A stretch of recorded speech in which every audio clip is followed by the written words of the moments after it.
it's so when the lake is calm, when it's glass and it's a warm summer morning, and it's early enough so that it's not really, like you said, it's a little bit dim in the water. It's so Hmm. peaceful, and you just really feel like you're part of the landscape, the Hmm. waterscape, so to speak, and that's really magical. I think that and that does something to our brains too that is really, I think, nice.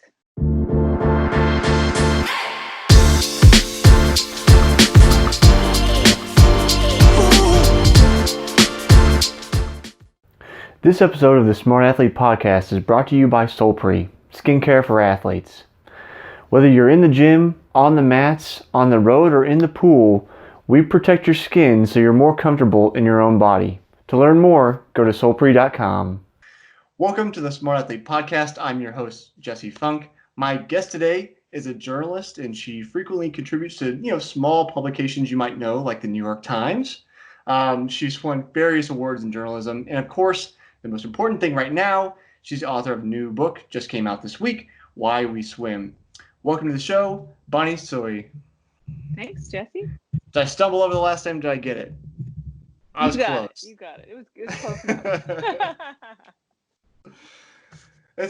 And that's something I talk about with every guest. So people are probably tired of me talking about this at the beginning. But it's just one of those things where it's like we have so many languages mashed together here in the U.S. that it's like to do the proper pronunciation and things that aren't necessarily phonetically accurate in English. You're sometimes just struggling. The You're like, I want to rules do are this right because I don't want to totally offend you. different. Yes, exactly. The rules are different across the board, so I Right. take no offense. Right. Oh, I did want to mention, I've got my goggles, so I'm ready to hit the pool All if right. if you're ready to go. Absolutely. Virtual swim, baby. Yeah, I don't know if you saw, there was a story about, I want to say, a Canadian triathlete. She's one of the top triathletes in the world who's supposed to be in the Olympics this year, and she ended up getting like, I'll call it a kiddie pool, but it's a little bit deeper than that.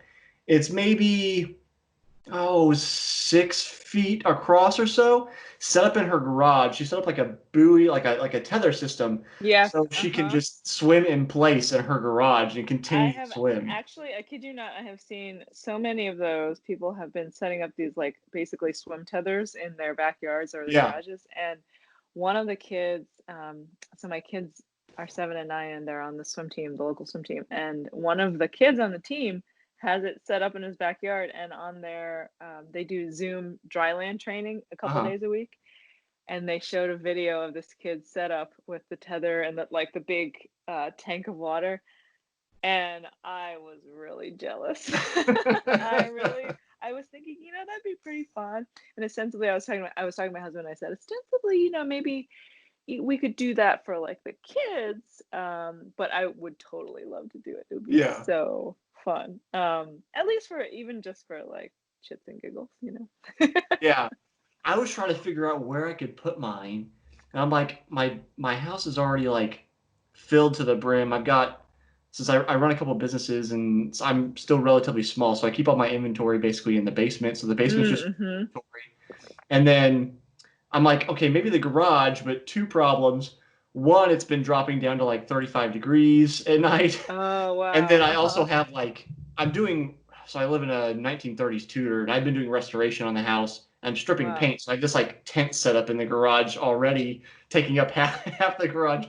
So I'm like, I need Not somewhere. really. It's not possible for you logistically Yeah, right it's now, but probably maybe not in the probably not future. possible. It's a little upsetting. I just have to use I have a total gym, Hmm. and I had that set up with the Vasa trainer. Do you know what I mean with the Vasa trainer? You probably do. It's a swim specific um workout machine. Uh-huh. Yeah. So often like only colleges will get them because they're like Right, right, a right. couple grand. But I have the paddles from that, so it's just like pull paddles in the pool, but they Right. click into the total gym. And I can basically lay on the total gym and still do like fly on Yeah. that. So I'm getting some Fully. Yeah, some kind of work. you're doing it. Yeah. I haven't been, I mean, swimming, but there are, I mean, at least here in the Bay Area, they haven't closed the beaches Mm. and coastal access. So uh, there are places to go swimming in the bay. And also, I've been going out to Ocean Beach really early in the morning, like when it's still dark, to surf and paddle around. But it's, you have to go really, really early because you don't want to be around other people. And so Yeah. it's, most weeks I would be doing, every day either swimming or surfing, like in the first thing in the morning. And so it's just, I miss being in the pool. I miss the long workouts. Yeah. And just letting myself, just my mind just wander around. And I think that just now we all really need that. I mean, we're so, our bodies are so jittery. We're just like constantly inundated with all this information that's like pretty anxiety inducing for a lot of people. So Yeah. anyway, I really miss it. I totally miss it. Yeah. Well, I think right now it's like we almost just have to, at least in our house, just like stop watching like the daily updates, like check it out once a week and just I agree with how that. are things going? Because kind it's of not, let I go. think we know enough now that we know that things are not going to change suddenly, Right. in that we're not suddenly going to return to normal or what used to be normal. So I was actually just talking to my husband about this last night, same thing, where we were just sort of like, do we need to read the coronavirus update every day? I mean, is that not, yeah, exactly. Yeah. It's just save your sanity and try to maintain equilibrium by not doing that. Yeah. So I'm gonna back up on you just a little bit. Thinking Sure. about, you said you go out to like surf and paddle around like early in the morning when it's still dark. Are you? So this is the Midwestern boy in me because I'm a dry land kind of guy pretty much. I mean, I swim now and we've got lakes around here, but just I've never lived on the coast. So, do you take out? Are you like? Is there like a swim buoy attached to you, or is there like a flashing light on your head? Or are you just like out there by yourself? If I'm surfing, obviously I don't do that. I don't need that. I will go right at first light. So I'll be Okay. there in the dark, but I'll wait until I can see. Okay. That's critical. And then just, because most of the time I would be going to surf with a buddy. Occasionally, I still am now, but we're just much further apart. Right. But swimming wise, like friends of mine are doing these bay swims, and they go during the day. I think it's just safer that way. Yeah. But I have seen actually people out swimming on the coast, on the Pacific coast, a little bit south of us, and they have buoys and they have like brightly colored caps, and they wait until it's light enough so they can see. I mean, I don't think anyone. I mean, I would not advise against people swimming in the dark. Right. But that's just asking for. Well, and that's like a little riskier than that I would be comfortable with anyway. Yeah. It's just one of those things where I think about like, it, I think this is a little bit thematic to the book, but just thinking about kind of the serenity of both being in the water and a lack of light. When we don't have Sure. that visual acuity of things to focus on, where your brain's allowed to kind of like turn down the filter a little bit and not work so much on like all the things I'm seeing. It just seems like if it were safe and comfortable to do, like just right at dusk or dawn, where there's barely anything, could be a very like calming, relaxing experience.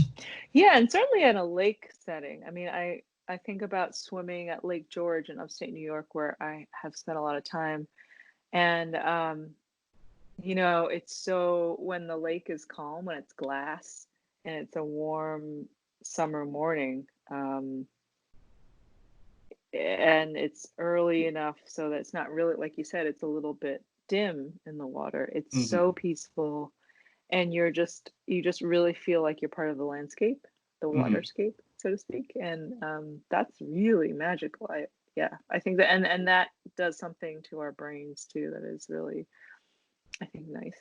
Yeah.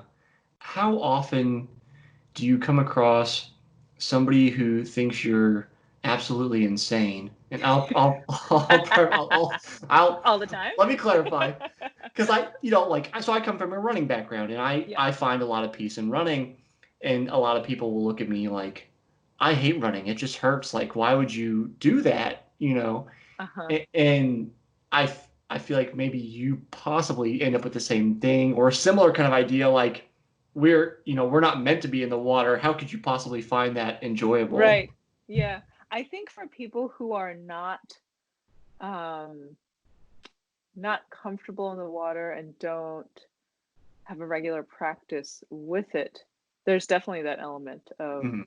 like, why would you do that? That sounds crazy. Or they think it's that, you're so tough and you're so, wild and to do that. And I think that if they just uh, were to integrate some of that practice into their own lives, then they would understand that it's not actually for the like adventure rush of it exactly. It's more for, I mean, what you were just saying is that you get so much like mental and emotional health from running, Mhm. from going out to go for a long run, and where I think just like going out for a long swim, your brain can wander, and then you come back and your feathers are smoothed back, and you're just like, in this really nice state. You're tired in a good way. You're tired in a way that you have like run out all of the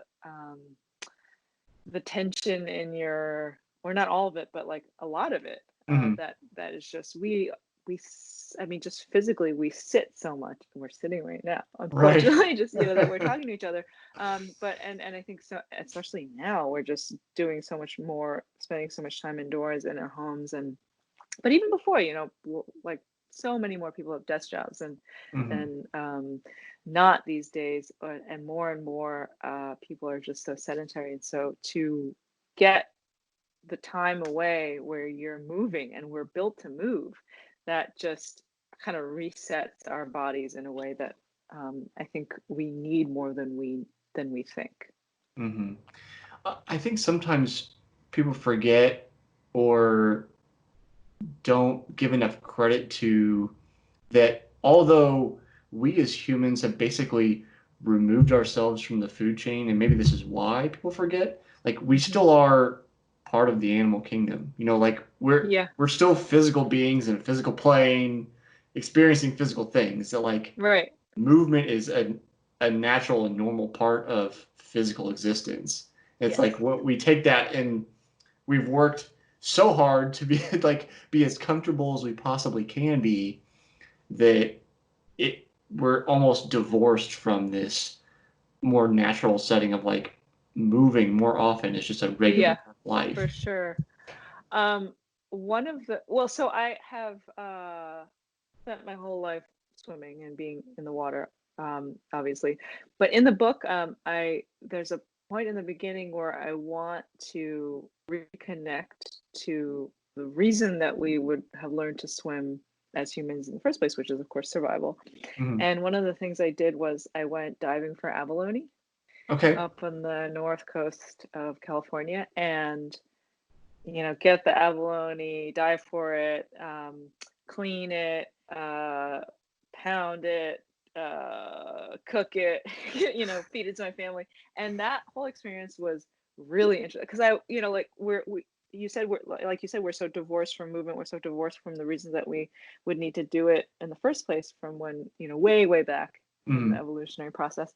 And I wanted to get back to some sense of like what it would be to swim for resources, right? Like to swim Mhm. for food, dive for food. And Right.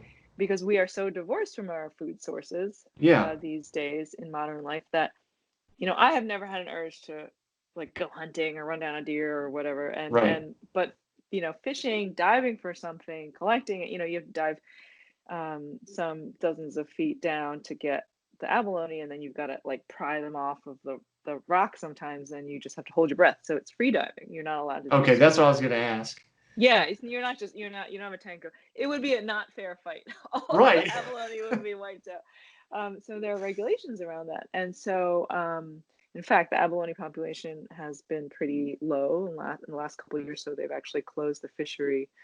But I'm imagining that at some point in the next couple of years that they'll reopen it again. But when I did that, I just remember thinking, this is so new for me to actually go get food and cook it and prepare it. That was all done by me, like my breath and my body, it just was a very basic thing that was very satisfying. And I actually really recommend it.